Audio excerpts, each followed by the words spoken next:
रक्षा मंत्री राजनाथ सिंह आज नामांकन करेंगे। लखनऊ संसदीय सीट से भरेंगे पर्चा। यूपी के सीएम योगी आदित्यनाथ और उत्तराखंड के सीएम धामी भी मौजूद रहेंगे। इस दौरान नामांकन से पहले राजनाथ सिंह रोड शो भी करेंगे।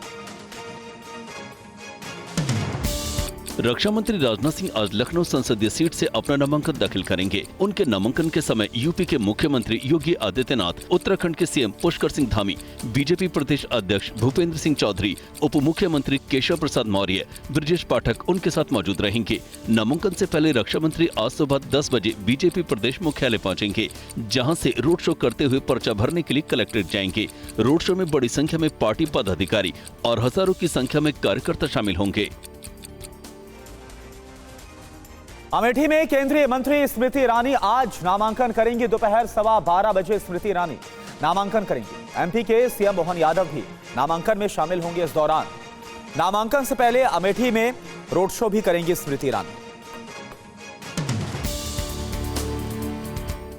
यूपी की अमेठी लोकसभा सीट से बीजेपी प्रत्याशी और केंद्रीय मंत्री स्मृति ईरानी आज नामांकन करेंगी। दोपहर करीब 12:15 बजे स्मृति ईरानी पर्चा भरेंगी। एमपी के सीएम मोहन यादव उनके नामांकन में शामिल होने के लिए अमेठी पहुंच रहे हैं। नामांकन से पहले बीजेपी की शक्ति प्रदर्शन की भी तैयारी है। अमेठी के बीजेपी कार्यालय से लेकर कलेक्ट्रेट मोड़ तक रोड शो किया जाएगा। नामांकन के पहले उन्होंने गौरीगंज कस्बे में स्कूटी से घूमकर लोगों से मुलाकात की और चुनाव प्रचार किया। अमेठी से लड़ने के लिए अभी तक राहुल गांधी ने सहमति नहीं दी है। टीवी 9 भारतवर्ष को मिली जानकारी के मुताबिक राहुल वायनाड सीट को छोड़ना नहीं चाहते। प्रियंका गांधी परिवार के 3 सदस्यों का संसद में रहना ठीक नहीं मानती।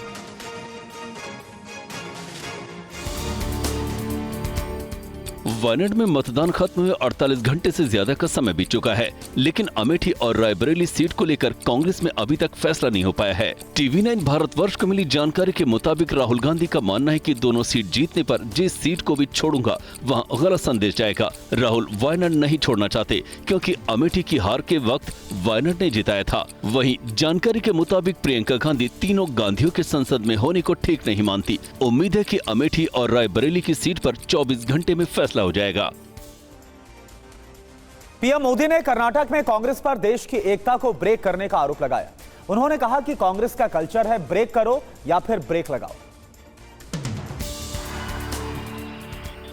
और दूसरी ओर कांग्रेस का वर्क कल्चर है ब्रेक करो या तो ब्रेक लगाओ।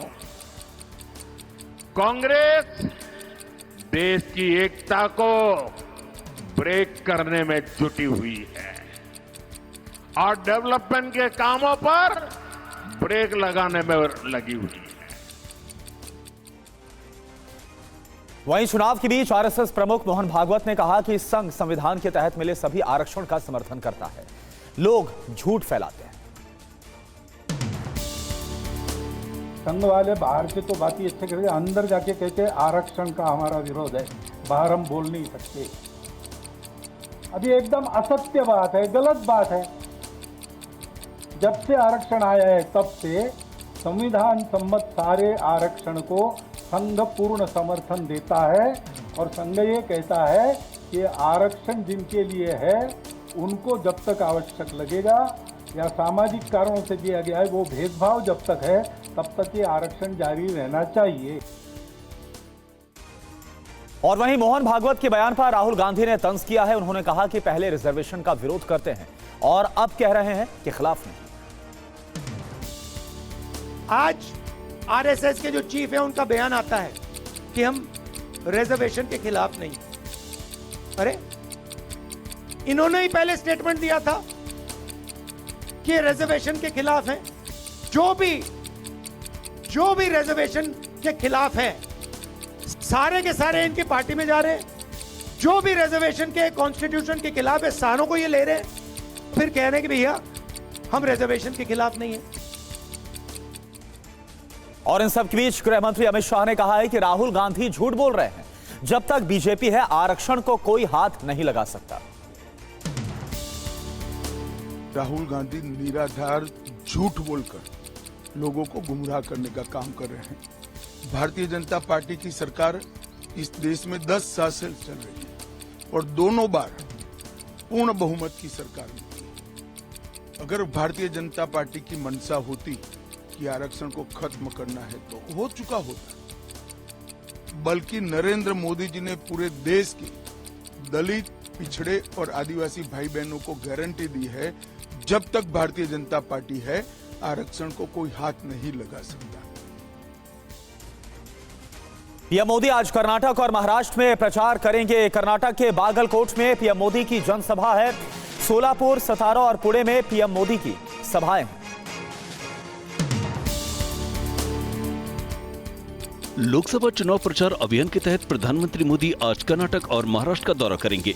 कार्यक्रम के मुताबिक पीएम मोदी आज दोपहर करीब 12 बजे कर्नाटक के बागलकोट में एक चुनावी जनसभा को संबोधित करेंगे। कर्नाटक के बाद पीएम दोपहर करीब 2:15 बजे महाराष्ट्र के सोलापुर में जनसभा को संबोधित करेंगे। शाम करीब 4:30 बजे पीएम मोदी सतारा में चुनावी रैली में शामिल होंगे। इसके बाद पीएम शाम करीब 6:30 बजे पुणे में जनसभा को संबोधित करेंगे। पीएम मोदी मंगलवार को भी महाराष्ट्र के धाराशिव और लातूर में चुनावी रैलियां करेंगे। गृह मंत्री अमित शाह आज बिहार और असम के दौरे पर रहने वाले हैं। मधुबनी के झंझारपुर में गृह मंत्री की जनसभा है और इसके साथ ही बेगूसराय में गिरिराज सिंह के समर्थन में भी प्रचार करेंगे। गुवाहाटी में बीजेपी प्रत्याशी के समर्थन में रोड शो करेंगे अमित शाह। केंद्रीय गृह मंत्री अमित शाह आज प्रचार अभियान के तहत बिहार और असम का दौरा करेंगे। कार्यक्रम के मुताबिक गृह मंत्री आज बिहार में दोपहर करीब 12:30 बजे मधुबनी के झंझारपुर में श्री लक्ष्मी नारायण दुर्गा मंदिर ग्राउंड पर जनसभा को संबोधित करेंगे। अमित शाह आज दोपहर करीब 2 बजे बेगूसराय में बीजेपी प्रत्याशी गिरिराज सिंह के समर्थन में चुनावी सभा को संबोधित करेंगे। गृह मंत्री असम की गुवाहाटी में शाम करीब 5:30 बजे रोड शो करेंगे। वो यहाँ बीजेपी उम्मीदवार बिजुली कलिता मैथी के लिए चुनाव प्रचार करेंगे। बीएसपी के नेशनल कोऑर्डिनेटर आकाश आनंद के खिलाफ यूपी के सीतापुर में एफआईआर दर्ज हुई है। उन पर आचार संहिता के उल्लंघन का आरोप लगा है।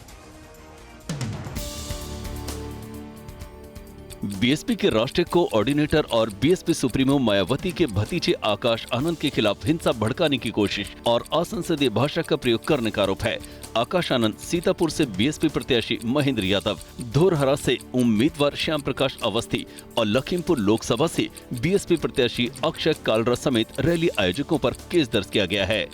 संसदीय भाषा का प्रयोग करते हुए वक्तव्य किया गया, जिसके आधार पर आचार संहिता के उल्लंघन का एक मामला पंजीकृत किया गया है। आकाश आनंद ने एफआईआर दर्ज होने के बाद टीवी 9 से खास बातचीत की और कहा, जो लोग डरे हुए हैं वो एफआईआर दर्ज करवा रहे हैं। जब गलत हुआ है तो उसके लिए ही आवाज़ उठाई है और आई थिंक हम लोग, हमारी बहुजन समाज पार्टी ने पूरी कोशिश करी बच्चों को बाहर निकालने में और आज वो निकाल भी पाए हैं। और अभी इनकी लड़ाई खत्म नहीं हुई है तो बहुजन समाज पार्टी जब तक इनको न्याय नहीं मिलेगा तब तक उनके साथ। आकाश जी, आपने रायबरेली और अमेठी दोनों जगह वो कैंडिडेट उतार दिए हैं। बीजेपी हमेशा से लोग कहते हैं, विपक्ष कहता है कि आप बी पार्टी हैं, क्या कहेंगे इस पर? देखिए, बी पार्टी है, अब उनको खुद समझ आ जाएगा कौन बी पार्टी है। उनको मुंह तोड़ जवाब देने के लिए बहुजन समाज पार्टी लगी हुई है। और इन सब के बीच दिल्ली से यह खबर आ रही है कि देवेंद्र यादव बन सकते हैं दिल्ली कांग्रेस के कार्यकारी अध्यक्ष। आज दिल्ली कांग्रेस प्रमुख पर हो सकता है फैसला। अरविंदर सिंह लवली के इस्तीफे के बाद नए अध्यक्ष की तलाश तेज हो गई है।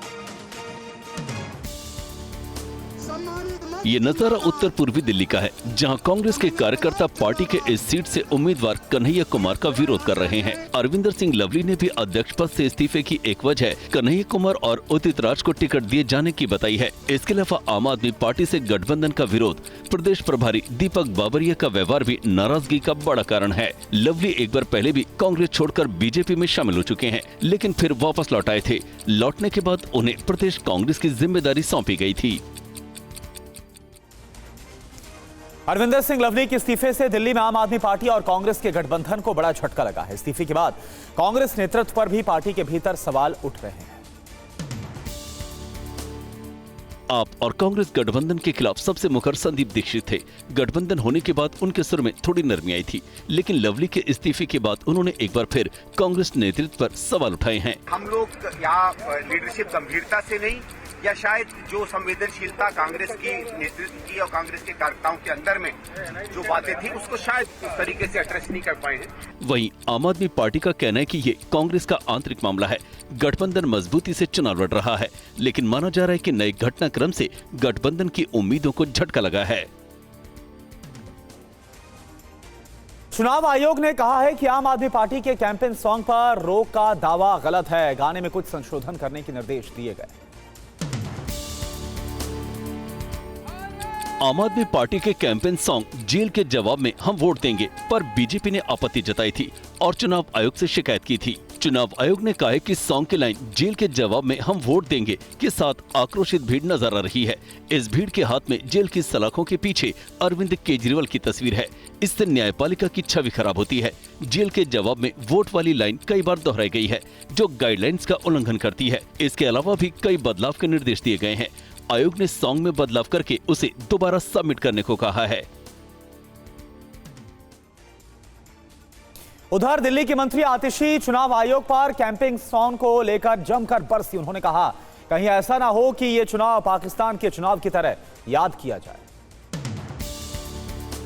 ये वो इलेक्शन था जिसमें election commission of India Bharatiya Janata party का एक राजनीतिक हथियार बन गई और ये वो इलेक्शन था जिसमें भारत का चुनाव पाकिस्तान का चुनाव बन गया।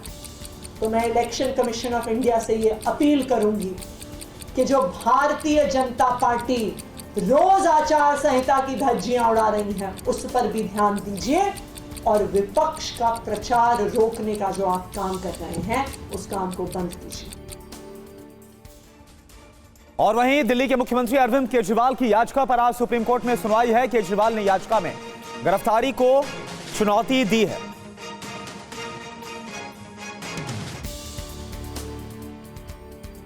अरविंद केजरीवाल की तरफ से सुप्रीम कोर्ट में दाखिल किए गए एफिडेविट में गिरफ्तारी को गलत बताया गया है। एफिडेविट में कहा गया है कि ईडी के पास एक भी ऐसा बयान और सबूत नहीं है जिससे ये साबित होता है कि सबूतों को नष्ट किया है।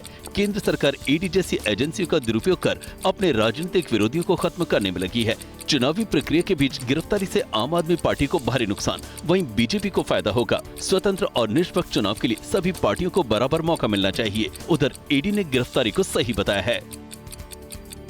आम आदमी पार्टी विधायक अमानतुल्लाह खान से आज ईडी दिल्ली वक्फ बोर्ड घोटाला मामले में पूछताछ करेगी। आइए आपको दिखाते हैं रिपोर्ट।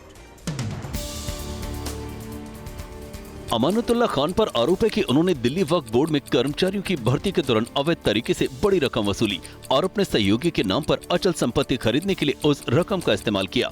इसके अलावा उन पर अवैध रूप से दिल्ली वक्फ बोर्ड की कई संपत्तियों को किराए पर देने और बोर्ड के धन के दुरुपयोग का भी आरोप है।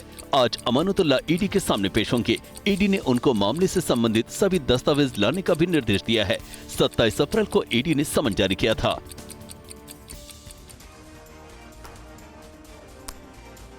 और देखिए अमित शाह के भाषण के एडिटेड वीडियो पर एफआईआर हुई है। गृह मंत्रालय की शिकायत पर यह एफआईआर हुई है। वीडियो पोस्ट करने वालों के खिलाफ एक्शन होगा, यह कहा गया।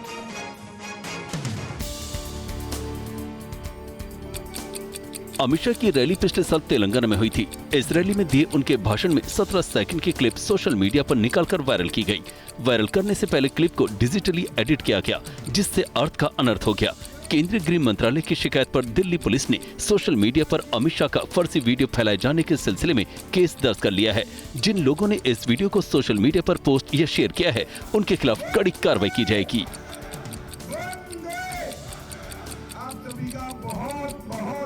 पंजाब के बठिंडा में एक चुनावी सभा के दौरान जमकर हंगामा क्यों हो गया? अकाली दल यूथ विंग के कार्यकर्ताओं ने एक दूसरे पर क्यों कुर्सियां फेंकी हैं? आप ये रिपोर्ट देखिए।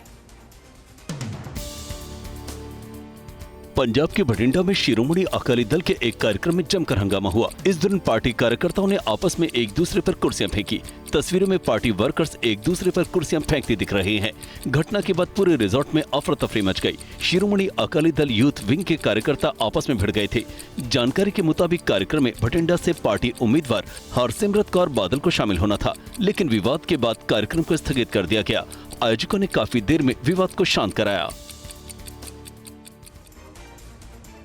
उत्तराखंड के जंगल में पिछले 6 दिन से लगी भीषण आग पर काबू पाने के लिए अब एनडीआरएफ ने भी मोर्चा संभाल लिया है।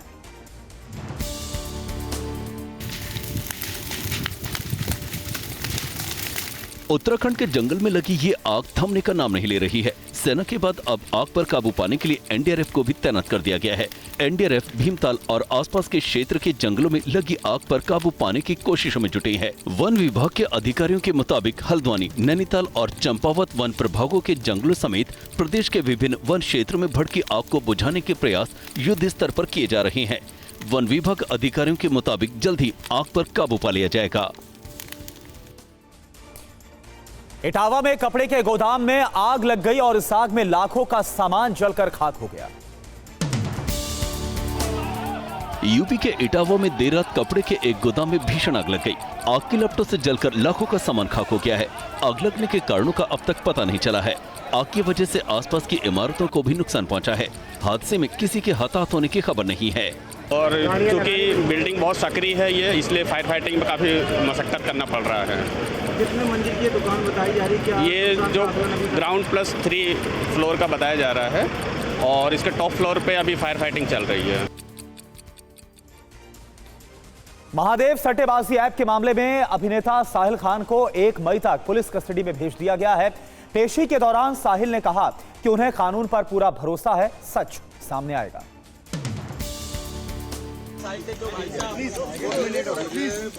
महादेव बैटिंग ऐप केस में एक्टर साहिल खान की मुश्किलें बढ़ गई हैं। कोर्ट ने साहिल की जमानत याचिका खारिज करते हुए उन्हें 4 दिन की पुलिस कस्टडी में भेज दिया है। साथ ही मामले की जांच के लिए एक स्पेशल इन्वेस्टिगेशन टीम का भी गठन किया गया है। कोर्ट ने साहिल खान का पासपोर्ट भी जब्त कर लिया है। इससे पहले साहिल खान को मुंबई क्राइम ब्रांच की SIT ने छत्तीसगढ़ के जगदलपुर से गिरफ्तार किया। साहिल खान पर बैटिंग साइट चलाने और बैटिंग को प्रमोट करने का आरोप है, जिसके तहत उन पर कार्रवाई की गई है। मुंबई पुलिस ने एक बच्चा चोर गिरोह का पर्दाफाश करते हुए गिरोह के 7 लोगों को गिरफ्तार किया है। खबर आपको। मुंबई पुलिस की क्राइम ब्रांच ने छोटे बच्चों को बेचने वाले एक गिरोह का भंडाफोड़ किया है। बच्चों को बेचने वाले इस गिरोह में एक डॉक्टर भी शामिल है। पुलिस की जांच में पता चला कि आरोपी मुंबई के कई अस्पताल में काम कर रहे हैं। पुलिस ने मामले में 7 आरोपियों को गिरफ्तार किया है। पुलिस ने खुलासा किया है कि आरोपियों ने अब तक 14 बच्चों को बेचा है, जबकि 2 बच्चों को सुरक्षित बचा लिया गया है। 5 दलाल है और 2 मेल आरोपी है। उसमें मेल आरोपी में एक आरोपी डॉक्टर है। डॉक्टर देवा पुणे का रहने वाला है and he is a BHMS doctor. खबर उत्तराखंड से। उत्तराखंड के लक्सर रेलवे स्टेशन पर तैनात GRP की महिला सिपाही ने एक शख्स की जान कैसे बचाई है, पूरा वाकया स्टेशन पर लगे CCTV कैमरे में कैद हो गया। आप देखिए। CCTV तस्वीरें उत्तराखंड के रुड़की के लक्सर रेलवे स्टेशन की है, जहां एक GRP सिपाही ने अपनी सूझबूझ का परिचय देते हुए ट्रेन दुर्घटना का शिकार हुए युवक को बचाया। लक्सर रेलवे स्टेशन पर एक यात्री खाने का सामान लेने नीचे उतरा, तभी ट्रेन चलने लगी तो वो तेजी से दौड़कर ट्रेन में चढ़ने लगा और अचानक उसका पैर फिसल गया। वो फिसलकर प्लेटफॉर्म के बीच में फंस गया। महिला GRP सिपाही की नजर उस पर पड़ी। उसने तुरंत उसे अपनी ओर खींचा और ट्रेन रुकने तक उसे पकड़े रही। ट्रेन रुकने के बाद उसे सुरक्षित बाहर निकाला गया। Gujarat ATS NCB Indian coast guard के समंदर में किए गए ज्वाइंट एक्शन में 600 करोड़ की हेरोइन जब्त की गई है। नाव के साथ 14 पाकिस्तानियों को भी पकड़ा गया है। गुजरात ATS ने नार्कोटिक्स कंट्रोल ब्यूरो और कोस्ट गार्ड के साथ मिलकर अंतर्राष्ट्रीय समुद्री सीमा के पास से करीब 86 किलोग्राम हेरोइन जब्त की है। पकड़ी गई हेरोइन की कीमत अंतर्राष्ट्रीय बाजार में लगभग 600 करोड़ रुपए है। गुजरात ATS और NCB की ओर से समुद्र में रात भर किए गए ऑपरेशन में समंदर से पाकिस्तानी नाव के साथ 14 लोगों को भी पकड़ा है। पकड़े गए ज्यादातर लोग पाकिस्तान के बलूचिस्तान के रहने वाले हैं। NCB के मुताबिक इस ड्रग्स की खेप के बारे में पिछले कुछ दिनों से खुफिया इनपुट मिल रही थी। लेह में एयरफोर्स एक बार फिर से संकट मोचक बनकर सामने आई है। एयरफोर्स ने गंभीर हालत में 2 मरीजों को लेह से चंडीगढ़ कैसे पहुंचाया, उनकी जान कैसे बचाई जा सकी, ये रिपोर्ट।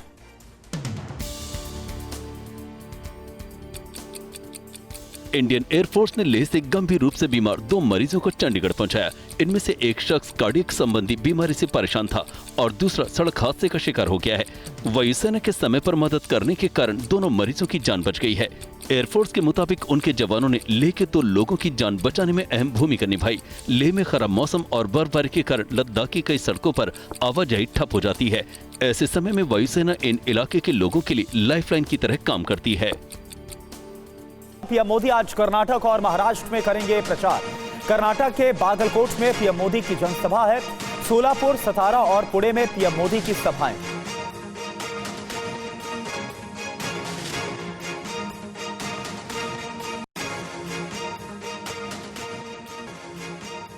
गृहमंत्री अमित शाह आज बिहार और असम के दौरे पर हैं। मधुबनी के झंझारपुर में गृहमंत्री की जनसभा है। इसके साथ ही बेगूसराय में गिरिराज सिंह के समर्थन में भी प्रचार करेंगे। गुवाहाटी में बीजेपी प्रत्याशी के समर्थन में रोड शो करेंगे गृहमंत्री।